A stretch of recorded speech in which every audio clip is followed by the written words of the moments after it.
Okužena lisica se je potikala po naselju Starletje v občini Velike Lašče. Opazili so jo tik ob stanovanjski hiši, pripoveduje domačin. Volana lisica se je zatekla tamle na njihovo parcelo in je vrata odprl, pa ni hotela iti ven. Zato je lastnik poklical lovce. So jo ustreljali, pa so jo dali na analizo.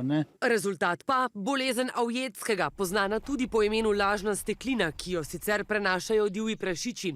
Za ljudi ni nevarna, ogroženi pa so psi, še posebej lovski, ki se okužijo z uživanjem mesa in krvi okužene živali. Tam, kjer vdre v organizem, kjerkoli, tam najprej poišče, oziroma najhitrejšo pot najde do živčnih končičev in potem po živcih ekstremno, kot po avtocesti, se širi do možganov. Prvi simptomi, pojasnjuje Marko Oman, lovec in veterinar, neješčnost, apatičnost, slabo počutje, ki se izjemno hitro stopnjuje do nemira, spremenjenega glasa, tudi slinjenja. V naslednji fazi pa zaradi močne bolečine živčne, zaradi srbečice, ki se pojavi v tem, v bistvu pes začne uničevati sam sebe. Bodi si grize, praska, do kosti se spraskajo. Smrtonosna bolezen se med psi ne prenaša, ker pa ni ozdravljiva, prav tako zanjo ne obstaja cepivo.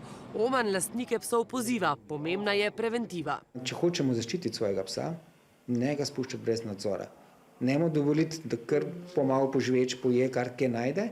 Če ga imamo pod kontrolo, smo načeloma varni. In še, če opazite mrhovino, obvestite lovce, ki bodo potencialno okužen kadaver čim prej odstranili.